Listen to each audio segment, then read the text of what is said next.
I'd get off calls and my peers would literally laugh at me because they were so bad. But then I'd get my pen and paper out and write down what actually went well, what could I have done Mhm. different. My VP said, I better see your behind in this chair every day at 5 a.m. making dials until you hit your number. 2 weeks left in the quarter. A lot of people just throw their hands up in the air, or leaders might even say, like, there's no shot in hell. But I went into the office every day at 5 a.m. I was making 150 dials instead of 100. I got a PO the second to last day of the quarter, and that completely changed my entire career. I owe a lot of it because this VP demanded excellence of me.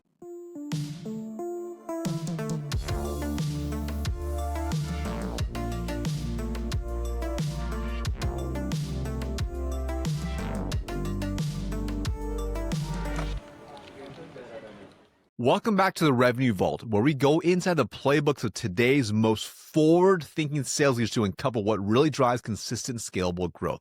Hey, I'm Mark Chan, CEO of Bentley and creator of the Revenue Engine OS. And every week we break down the habits, systems, and frameworks that separate the good from the great. Now, today's guest is Meredith Chandler, head of sales at Align, and one of the sharpest operators in modern B2B sales. Now, before Align, Meredith led sales teams at Captivate, IQ, and Spiff, which was acquired by Salesforce, consistently driving massive revenue growth, tightening sales cycles, and building award-winning sales cultures. She's been named a top woman in sales and is known for a no-nonsense approach to leadership, mixing accountability, empathy, and elite standards in equal measure. In this episode, we get into how to lead through layoffs with transparency and composure, the psychology behind coaching high performers, her unique live feedback method for spotting elite sales talent, and how she balances high expectations with genuine care for her people. If you're building or leading a sales org in any capacity, this conversation is one you'll want to take note on. Let's dive in. All right, Meredith. Well, I am pumped to have you on. We're going to get right into it. What's the worst day you've ever had as a sales leader? Wow, we really are getting right into it. uh, there are many challenging moments, Marcus, but I would say maybe the worst day ever is one company I worked at had multiple rounds of RIFs. And so one weekend, my VP called me on Sunday of President's Day weekend and told me that Tuesday there were going to be RIFs. We were losing 1/3 of the sales team, along with a bunch of other employees in the company. And so it was a very last in, first out kind of thing. So just knowing that reps were going to get a mysterious 15-minute invitation with HR on the calendar and that I couldn't tell them what was going to go on, I just felt terrible. They got these invites. They started pinging me. Hey, what's going on? Why am I talking to HR? I had to ignore them. And it was especially hard because that was my favorite team ever. They were just incredible people through and through, incredible workers. And they all handled it with such grace and understanding. And I was just so thoroughly impressed with everyone that handled that terrible situation. And I rehomed a lot of them. I was a reference for many of them, but it was just a terrible day. And then absorbing reps who, had that survivor's quote unquote guilt and bringing them onto a team. That was a really tough day. As you kind of reflect, because you've gained a lot of wisdom since then. It's never fun, right? That kind of first, riff you have to go through in situations like that. Is there anything you would do differently in hindsight to make it a little bit less painful, to be, for lack of a better term?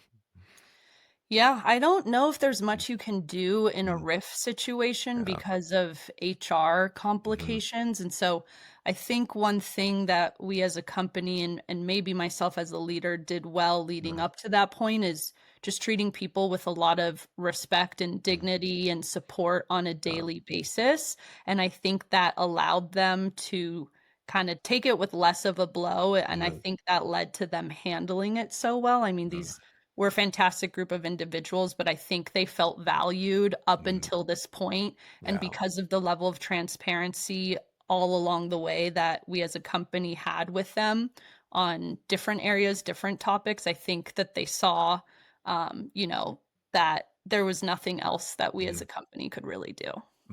So to be specific, was there kind of signs kind of leading up to they probably saw was kind of potentially coming? Is that what you're saying as well? Yeah, I think, well, they probably saw some of Mm, the writing on the wall with mm, performance, yeah, but I as a leader try to always over index on why. And yeah, so there's not a lot of ambiguity if we're trying a new process or introducing a new product or doing anything. And so I think just the extra layer of visibility with everything and all the changes going on in the company, they didn't have a reason to think mm, that there was anything malicious or yeah, ill-intended behind what was just like a macroeconomic yeah. riff. Yeah. And I think that's a really good point, Meredith, because I think why unfortunately I say a lot of organizations, the lead up to that tough rift day or week, or whatever it's gonna be, is like a surprise sometimes to some of the employees. And I think it's not a great place to put them because then they're wondering, was it me? Was it something else? Blah, blah, blah. Versus the way you just describe it's like you're really transparent. Hey, this is what's going on in the overall organization. Here's how we're overall performing. Here's where we're good. Here's the bad parts. This is why we're doing certain things. So they can see, like, like this is like the writing's on the wall, if you will, right? It's like it's not because of you, it's because we have to make it the best decision for the business. And I think that's one thing I wish more leaders would do versus it's a surprise and people suddenly get these 15-minute pop-ups with HR, and that's never a fun situation. Now, on a different side note, you've been really successful in your career. And sometimes when people see your level of success from, being a top performing athlete and all the way up and all the incredible things in your sales career, they're like, oh, Meredith has it together. She's got like the it factor. That's just like, she's like made to win. Was there ever a moment in your career that you felt like a total fraud, but kept going anyways? All the time. I mean, even thank you for all of those kind and encouraging words, but even today still, I Mm, think it's mm, very unfortunately, yeah, I think it's unfortunately standard for a lot of leaders, right? A lot of us are very A-type. We're very perfectionist and we care a lot about our work and everything that touches it. And so our best is just never enough. I think mm. for a certain certain group of crazy, which is a salesperson Sure. by Yeah. actual definition. But I'd say in particular, when I first started working at Samsara, I Mm, very much felt way out of place. I mm, was the second youngest rep on the team by mm, far. I was one of only three females, mm, and most of them had worked together previously at a company together. So I had all those going against me. I also had never worked in SaaS before. I came from advertising. I was in Indeed and Yelp. And so there was a SaaS and a hardware component. mm, So it was just a huge learning curve. And it was so blatantly obvious that I was years behind my peers, not mm, only age wise, but mm, skill wise. But I knew it was a rocket ship that was going mm, to take off. And so I was super determined to make mm, it. And I think a lot of that is just showing up day in and day out, putting in the reps, making the dials, learning, self-educating. I remember joining, Samsara sold trucking GPS trackers. So I mhm. Yeah. started joining all these like trucking unions and trucking publications. And my roommates at the time in the marina in San Francisco are like, Mm, why are you getting a magazine on different different types of truck models, Meredith? And so, just putting your all in. And I remember there were days where I'd get off calls and my peers would literally laugh at me because they were so bad. But then we'd laugh, and then I'd get my pen and paper out and write down what actually went well, what could I have done mm, mm, different. So you really just have to learn right away. But I also think environments that push you are very healthy too. For example, mhm, my first quarter there, I was going to miss. It was terrifying. I was nowhere near the number, and my VP said, I better see your behind in this chair every day at 5 a.m. making mm, dials until you hit your number. This was 2 weeks left in the quarter. mm, And I think a lot of people just throw their hands up in the air, or leaders might even say, like, there's no shot in hell. mm, But that's exactly what I did. I went into the office every day at 5 a.m. I was making 150 dials instead of mm, 100. I got a PO the second to last day of the quarter, and that completely changed my entire time there and my overall career. And I owe a lot of it because this VP demanded excellence of me. Like, not only Mm, do you have to demand it of yourself, but you have to be around leaders who are willing to push you, and you have to be receptive to being pushed as well. mm.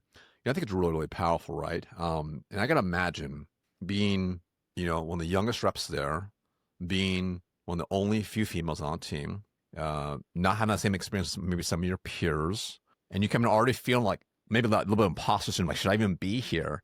And then you have this executive leader who has really high bar. Was that hard for you to work under early on? Like, how did you adapt to like, all right, I can rise to this level of their expectation? That's a really great question. I will say I personally thrive in those environments. What does that say Mm. about my childhood? I don't know. We can ask my parents or my therapist, but I thrive. Mm, I thrive when I'm being pushed and when my back is up against the wall. I know it's not the environment for everyone. And so I mm, think everyone listening should take an honest inventory. And if that is not the environment for you, that's totally fine. Maybe you need a more supportive environment, mm, then you need to seek a company that has full blown enablement mm, resources. You need a manager who has a lower rep to manager ratio, right? Maybe a 5 to 1, 6 to 1 instead of a 10 to 12 to mm. 1. So I think it really depends on the individual. But I fortunately, unfortunately, was bred for an environment like that. So because of that, because you feel like you were bred for that, how has it influenced your leadership style now as a head of sales? Yes, I think I would say I also demand excellence Mm, of my reps. I'm a previous teacher as well, so am very I'm a big proponent of teaching, and so while mm, I demand excellence, I also pour a lot into mm. them because Yeah. I think with anything or any relationship in life, even a sale, right? Give and get. You can't just expect to get. I can't expect reps to produce if I'm not pouring into them as well.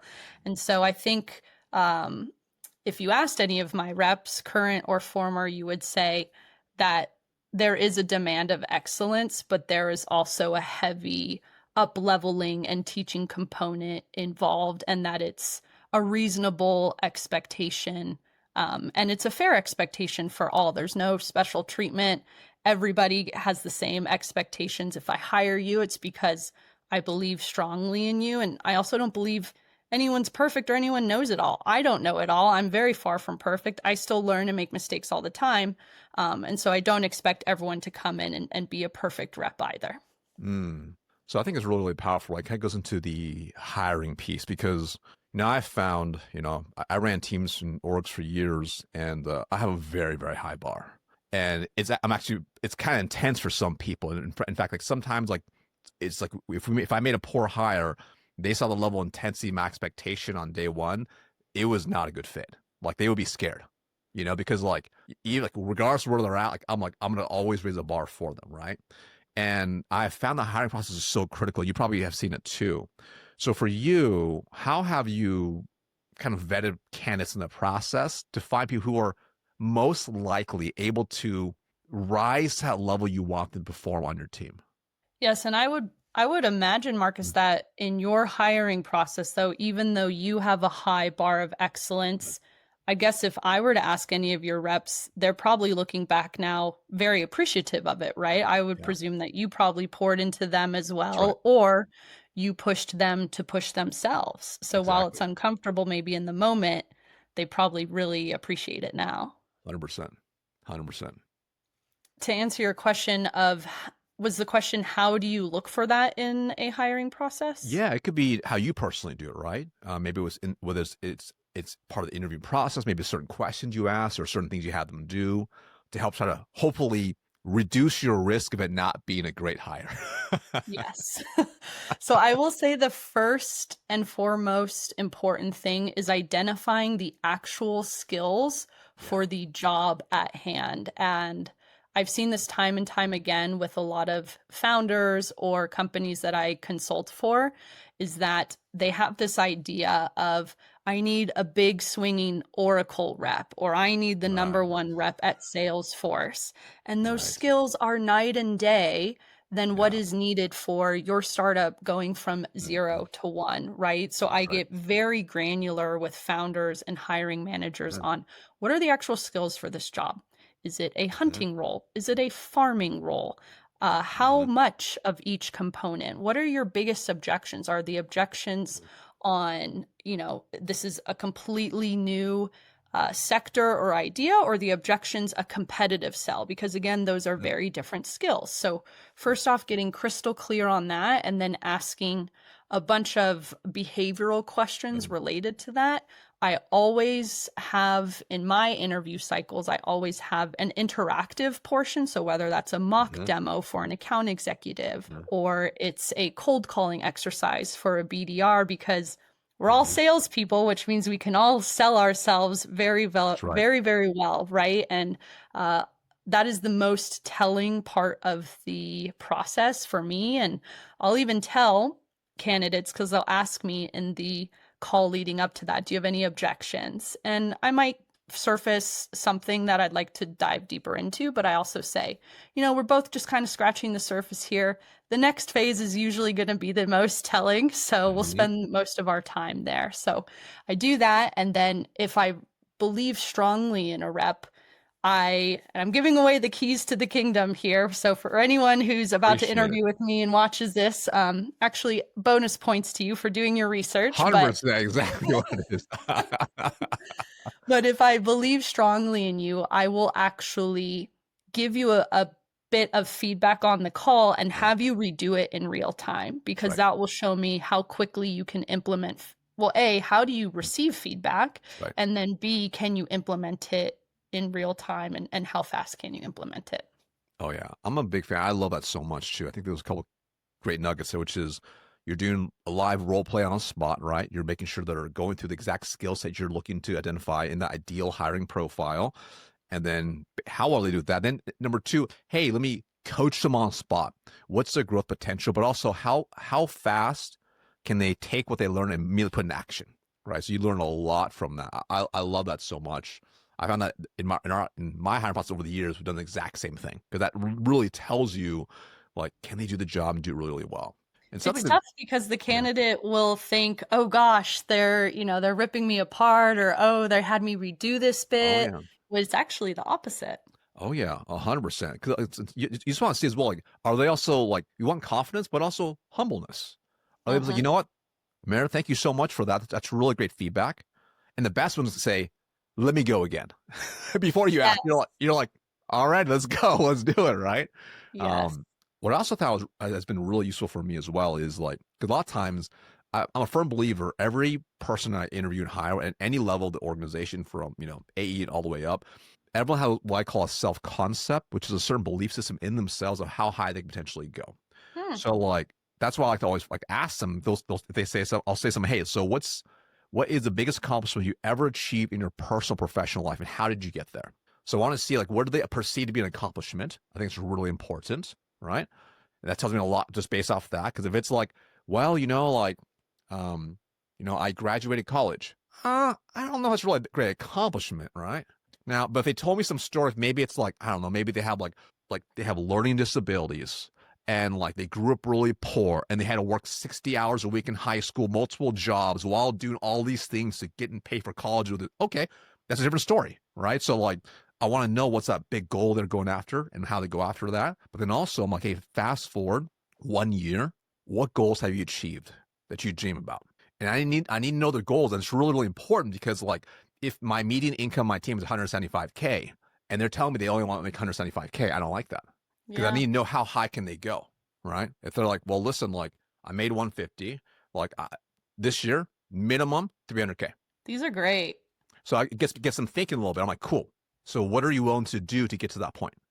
Ooh, I love that. What are you Yeah, willing to do? Or I heard this recently on a podcast. What are you willing to sacrifice 100%. to get there? 100%. So usually I would take them on a sequence, right? It's like, especially once they start working for me, I'm like, hey, what's your ultimate goal? How bad do you want it?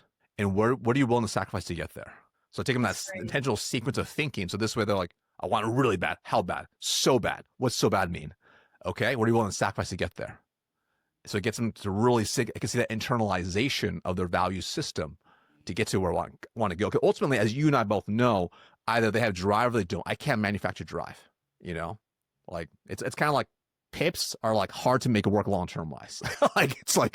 It's hard. You know, once you're on that pip, it's kind of unknown, right? So that being said, kind of go into, you know, specifically to people, right? Have you ever lost maybe a great rep or manager that worked for you and you're like, that was on me? You know, I don't want to jinx myself, but knock on wood, No. I have been very fortunate enough where I can't say that I've lost Mm, someone where I have regretted it. mm, It's usually, like you said, the writing is usually on the wall if mm. it's not Yeah. working out. Yeah. And those that are worth fighting for, I have fought tooth and nail for. I will say, um, there was one rep, and he wasn't doing so hot. Mm, He was under a different manager originally, and we were in a leadership meeting, and this was part of the RIF. I mm, absorbed him as mm, part of the RIF, and he told me, you know, I'd never really had coaching before. mm, I'm really excited actually to work under you because I hear about all the coaching and I listen to your podcasts and mm, I watch your webinars, or I've been watching like all this time anyways. So I worked really closely with, or I was just starting to work closely with him, but in the management mm, meetings, C-suite, you know, mm. they only see the spreadsheets, they see the numbers, they Yeah. see his close rate is half of what the rest of the team is. And I Yeah. said, you know, he has the intangibles. Every morning I wake up, he's sent me a new podcast that he listened to. Mm, He self-assesses all of his it, calls. He asks me for feedback on his mm, calls. We have done him a disservice as a mm, company by not getting him enough coaching. mm, Give me 1 quarter with mm, him and then let's reevaluate. And mm, so we both worked really hard, but mm. it was so worth it because I saw the effort Yeah. he was initiating. And so I was happy to meet him halfway. And now he's their top performing rep. I even Amazing. had the CEO reach out to Mm, me after I had left the company and just saying, hey, thanks again for sticking with this rep and for sticking up for him because he's turned into our North Star. I love that so much. And I think there's such a powerful lesson there where I think, unfortunately, a lot of leaders, they're armchair quarterbacks and they operate off just pure spreadsheets. And that is only one piece of the data. And I've found, generally speaking, we have so much great talent across the board. And I've seen this across every turnaround, I've seen the same thing. Like maybe they're like really good reps, good people. The numbers don't show it, but they were never provided the proper training, direction, support, and coaching to get the most out of them. So they want to do well, which is like half the battle, but they don't know how to get there. And a lot of time we just say, figure it out, or sink or swim. And they eventually kind of fizzle out. And sometimes they even quit sales. But if they have like a great leader like you who says, hey, look, you know what? I'm going to meet you halfway. I'm going to give you the tools, the training, support. I just need your best to try. That's it. Just give your best to try. That's it. And see what happens. And it's amazing how many reps we can turn around and they become a North Star like that example right there. And I wish more leaders, like they're listening to this like right now. If you're listening to this, you have people on your team, in your org who are not performing. And this is a process I always think it's called MPE. You look in the mirror first. The I as a leader Mm, set them up for success, right? Then yeah. P, the process. What's the process I have in place? Is the process good or is it broken? You need to fix the process. And if the mirror is dialed, the process is dialed, then you look at the employee. And is it a skill or is it a will thing, right? And I found that majority of times for a lot of orgs, it's a problem in the mirror or a problem with the process. It's like Yeah. they're only a small percentage is actually the employee. What's something your team used to tease you about behind your back and you knew about it?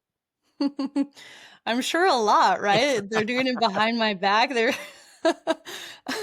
It's just kind of part of the job, Yeah. right? Like you're always gonna have those idiosyncrasies that you know, you think you're telling a joke and your reps are like, "What is this crazy lady talking about?"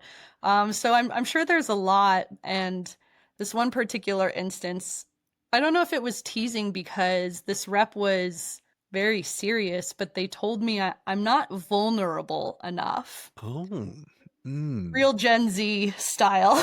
sure. Yeah. Yeah. But, I consider myself pretty Huh. personable, approachable, friendly, yet Mm, maintaining a standard of excellence. mm, I didn't know really what to do with this Mm, feedback because, I'm here to work. I'm here to build a yeah. winning team culture. I'm not really here to spew my life story. Yeah. And I've had a lot of hardship in my life, so I Mm, don't really want to go into that at yeah. work. But I would say the only thing I could think of Mm, to maybe lean into this feedback, mm, because I think every feedback, whether or not, to your point in the mirror, if we agree with it or not, there's still somebody's perception, and mm, everyone's perception still has a dose of reality in it, right? So yeah. I'm thinking, what is something that I could do to Mm, show how vulnerable, or show that I mm, have a vulnerability side? So only thing I could think of to do was to make my calendar completely visible. yeah. And a lot of sales leaders don't do that, right? Yeah. Because there's a lot going on in the business or their personal life, or they just don't want any questions, or they don't want anyone to book Mhm. over any of your meetings. So that was really the only thing I could think of, Marcus. And so I made my Mm, entire calendar completely visible so they could see mhm, when I was meeting with marketing, when I was meeting with ops, what we were mhm. working on, if it was, not an HR blocker, not HR Yeah. inappropriate. But then I also let them see my personal calendar so they could see when I had trivia nights. And I had Yeah. one rep, the night before would say, okay, well, how are you doing on your pulp culture? Like, I see that's the theme this week. Or they'd Yeah. ask me, how my tennis match went the following night. They'd see when I had dates, or when I had Mm. dates, a string of Yeah. dates with the same person, how's it going? It's been 3 dates now. And so they tease me about that stuff, which I think bridged that gap of you're Yeah. not vulnerable enough, because Mhm. I'm not sharing my personal life in meetings. Like, there's just no time or space for that. And so I just kind of created the space Mm. async. I think it's really, really powerful. And I think it's actually, I know you're talking about the Gen Z thing, but I think it's also very admirable they actually told you that, right? Because I think back in hindsight, and I would say no one's ever told me that, but it's kind of like when you're a type A performer, you're just getting down to business, you're getting stuff done, and people see it's like machine like type of execution, for lack of a better term, over time. They build a perception in their mind. And what's interesting is, like, I remember, similar to you with the calendar piece, I remember they didn't say you weren't vulnerable. They said, like, hey, we don't know where you are during the week, what you're up to. And it's in some way, they kind of said something like that. And I'm like, huh? Like, what? Like I'm actually like, I work probably more hours than you work. Like, I'm like, is this a question of my work ethic? I didn't really know. They're like, no, they're like, we just have no idea. We're just kind of curious. I'm like, oh, it was actually the other departments. So the Hmm, other departments, like interesting. ops and like marketing, like they perceive that salespeople are just lazy, if you will. So I actually just started doing the same thing. So I actually started having my calendar visible at all times. Like, it was like they had like digital access. They had, even in my office, at a physical office as well. Hmm. My assistant would just print out my calendar for the 2 weeks. They could see it. They could see exactly where I'm at, where I'm Oh, nice. going, where I'm traveling, so everyone could see it. For like my team huddles, for my managers or my reps, depending on which level I was at, we'd go through my calendar really quick as well, so they knew what was going on. But that was that visibility. But here's what's really interesting. So as I started kind of go up my career, and I was interviewing for my next role, where I'd be managing managers, and I'd be stepping into a role where I have probably 8 to 10 managers. I'll probably have 80 plus reps. And he said, my VP said, hey, do you know how you're perceived outside your team? And I'm like, well, I'm not really sure. What do you mean? He's like, he's like, I'm like, good, hopefully. I mean, they see me in President's Club every year. They see me on the stage every year. They see, like, I'm constantly sharing like, how to do things in our leadership meeting. I'm constantly doing everything. I'm kind of the go-to person for like everything. Like, hopefully they're seeing I'm bringing a lot of value, so they're like excited for me to be maybe their director, if that's cool. He's like, yeah. He's like, they think you're intense, and they think you're probably a micromanager. I'm like, what?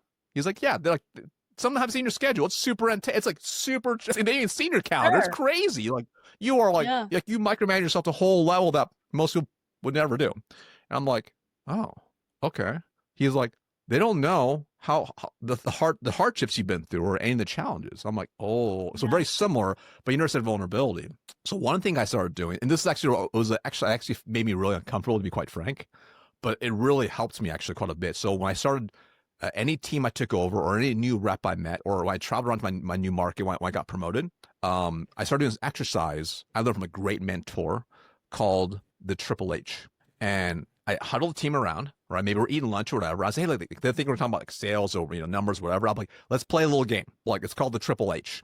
we're going to go in a circle, and you just pick one of the H's to talk about.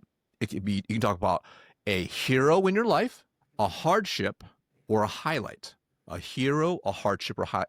You just pick one. Okay? And you can talk for 2 or 5 minutes. It's a short story. That's it. And I was like, I'll go first because obviously you guys didn't know I was going to spring this on you, right? So I would start off first immediately with, if I would pick one of them, like it would always be like, I would start with the hardship immediately. It'd be like a hardship or hero story that was like very vulnerable about why it's a hero. Even if it was a highlight, I would lead with like the hardship that came with, and then the highlight came out of it, right? And maybe I get like really personal, but it's like, I didn't start speaking until I was 4 years old. I had a speech impediment. Here's all the issues I ran into. Hey, here's like me struggling in sales. Here's me struggling in leadership for the first time. So I would share these stories that, maybe weren't as visible from the external. And it was amazing because it would like create this culture with them where they were like in that bubble. They're like, oh, it's okay. And then they would kind of open up, and then they share these amazing stories, and we have like a deeper bond, right? But I don't know how to help you, but that's like kind of like almost like a good force exercise. Yeah. Because I'm so ready to get on the business. I'm like, ooh, I need a little something kind of ease into it, Hardship. This huddle with Marcus right now. Like being right here with you is my hardship, not the highlight, and you're not my hero. That's my past. Fortunately, no one told me that to my face. That is a good format idea, though. I like that. Yeah, you get a little creative with their, but I think it's but I think my point is like you mentioned, I think especially as you go up in your career and you're successful like you, we as leaders have to be okay showing vulnerability. Right. And it's like, and it doesn't have to be like super awkward at all times, like, let me just tell you the most personal, intimate details of my life. It could be maybe if you're having a one-on-one with one of your reps, you share a quick little story about something that's going on in your own life that you're working on, right? Doesn't have to be crazy, It could be like, hey, my kid's struggling with this is what I'm working through, like, just so they know you're human, right?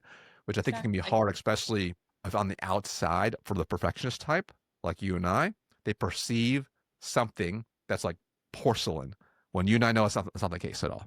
Sure. There's far more below surface. So now we're going to kind of pivot a little bit, right? If you have a manager or a rep who's struggling, what's typically the first thing you kind of look into? If I have somebody who's struggling, what's the first thing I look at? I look at effort. Is it a motivational thing or is it a tactical thing? Because I can teach strategy, but as you and I have been discussing, Marcus, we can't teach motivation. We can't teach intrinsic drive. And so if it's a lack of drive, what's causing that? One thing that I over-index for is seeking to understand and not leading with assumptions, even in the worst cases. I think a lot of leaders, unfortunately, fall under this trap because of the pressure to perform and the pressure to get your team to perform. So, for example, just last week I had a rep, or just a few weeks ago, I had a rep that wasn't logging activity. And my mind obviously went to like, well, what are they doing all day? I checked the calendar, like, what's going on? Why aren't they working? I was like, okay, why don't you just ask them? So I just led with that curiosity and I said, hey, saw your activity logged nothing for last week. What's going on? And this has happened a few times across my career with different reps, right? Like one rep might say, oh, the integration isn't working properly. Here's actually what I'm seeing on my end. It's like, okay, great. Like then I can stop spiraling as a leader. Or in this particular instance, they said, hey, can you actually talk? Like, I'm not really happy here. This is why. We unpack it a little bit more. Is it something that I can help them solve for? Is it maybe just naturally the end of the line? And so I think leading with curiosity, if it's an effort thing, and then if it's not an effort, if we're seeing the effort, like we talked about with this other rep of mine who's sending me podcasts when I wake up, sending call recordings, self-assessing, then it's a skill thing. And then we can just work on a very tactical plan on the skills. I love that. I love how precise you are specifically, right? Because you're looking at, is it a will issue or is it a skill issue, right? And then I think it's like, and I'm not sure if have you read the book? It's an old book. It's Stephen Covey, 7 Habits of Highly Effective People. Yes. Classic book, right? Seek to Understand is like, well, it's one of I think that's a principle that we need in all our lives, just not even in Yes. sales. Like I Yes. think how many times have I told myself a story about anything, even at home? Like, why are all these dishes in the sink? Well, it's all right. Hey, what happened here? Oh, okay, yeah, Exactly. you got a crazy morning, last minute fire drills. With the business, it is what it is. Okay, got it. It's like I can just kind of settle down now. So I think it's really, really, really powerful. And when we kind of look at like frontline leaderships, I think frontline leadership is one of the hardest roles when you're It managing a is. team around. I think it is like one Definitely. of the hardest roles. Um, and I feel like a lot of reps who step into that role, they're never properly trained, developed for success. So usually they're a good rep or a great rep, and they're kind of, hey, good job. You're now running the team. Good luck. What's maybe one piece of advice you give a first year manager that would help them? I agree with you. I think first line managers are so largely underserved Right. in sales and tech and sales tech, and it's quite atrocious actually. Yeah, You take a top performing rep and you say, "Great job, Marcus. Now go make 10 Marcuses." that's right. And we don't give them any training, any skills training the way you Oh yeah. would with, let's say, a BDR moving into an AE role, Oh right? yeah. And so um, I I feel bad about how big of a stickler I was with my first management Mm. role because, you're in your head and you don't have these skills and you're just thinking, this is how I did it. Why aren't they doing it this way? Yeah. But really, the skills are how do I get them to see there are other ways of doing this? And so, Mhm. my biggest piece of advice for first year managers is if your company has no training for this transition, which likely they don't, Yeah. most don't, ask for it, ask for specific training, or come up with your own training plan and ask that they help supplement it, ask that they help fund it. Or if they don't, or if they can't do that, you still need to come up with a plan for Mhm. yourself and upskill yourself and get Yeah. yourself ready to have a successful role and career as a frontline manager, There it whether is. that's books, courses, Mm. one-on-one coaching, Yeah. because the skills are completely different than Oh what yeah. you did as an AE. Your customers are now your direct reports Mhm. and your customers. So it's not just getting a deal over the line. It's retaining and growing talent that reports into you. 100%. Now, let's kind of dig a little bit deeper into that. Let's imagine you're talking to a CRO and you're how are you going to help them guide like how to develop those frontline managers? What would you tell them in the same situation? Like what would you guide them to basically build out, to position those frontline leaders to be successful? So, one thing that I always try to do is create a transition plan before they are in that seat. So, Mhm. usually when you're making career paths, whether it's AE to team lead to manager, you have a 6 week, 8 week training Mhm. program where the first week it's, these are the metrics that we look at in Yeah, management. 100%. And here's how you run a one on one. And Mhm. here is how you provide coaching. And you want to list the skills that are most widely used in this role and you want to train them before they get in that That's role right. because once they're in that role it's going to be way too chaotic. That's right. They're not going to feel safe to fail either versus if they're in their current role which is kind of tried and true, they can do it, they have the muscle memory, they're comfortable to fail versus Mm. they're in this new position, they're really concerned about the optics, they want to do really well, understandably they're not going to go and try new things. Yeah. So it's up to us as leaders to develop them before they're in that seat. Mm. I think you 100% nailed it. Like that's like the key is like having a leadership development program while they're still in their current role that prepares them for the next role. And like that's the secret to success. It's not that, hey, congrats, Meredith, you are now the new sales leader. We're gonna try to train you now. By the way, don't lose anybody. We need you to add a little more headcount and make sure everybody hits their number. And by the way, two people are on pips right now, so please figure it out. Good luck. Yikes. I mean, Yeah. that's a lot even for an experienced I leader. know. So I I can know. imagine It's for wild. And that's what we that. expect of these new frontline leaders. It's absolutely wild. So, It's uh, also a great safety net for, you said we're talking to CROs, yeah, they get to try this talent yeah, before putting them in exactly. seat, right? So if Exactly. they're developing this potential manager, And the manager is thinking, I actually don't like these skills. I prefer to be an IC. It's 100%.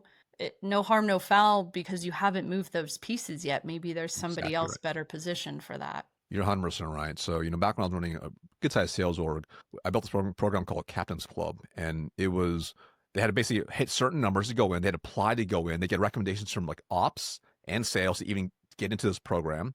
And in this program, every month we had topics, just like you mentioned. How do you read a P&L? What are the key metrics? What drives what? Right? What's the sales manager comp look like? How do you do one-on-ones, training? So you walk them through, and they had assignments each month they had to do that were associated to that thing.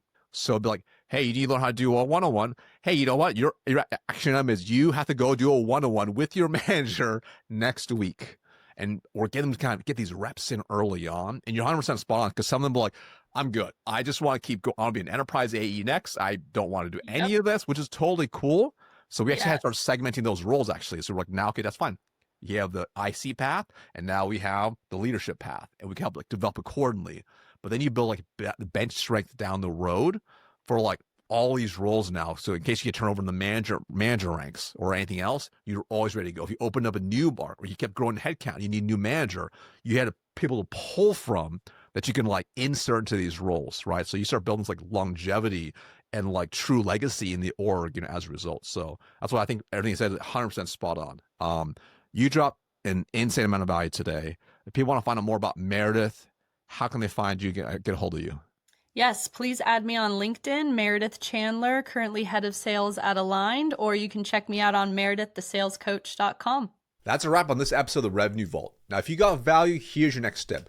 Go to venleyconsulting.com/teams to get a free performance scan of your sales org. We'll show exactly where deals are stalled and how to actually fix it. And if this episode gave you even one insight worth sharing, send it to a sales leader you respect. I'm Marcus Shannon. Thanks for being in the room.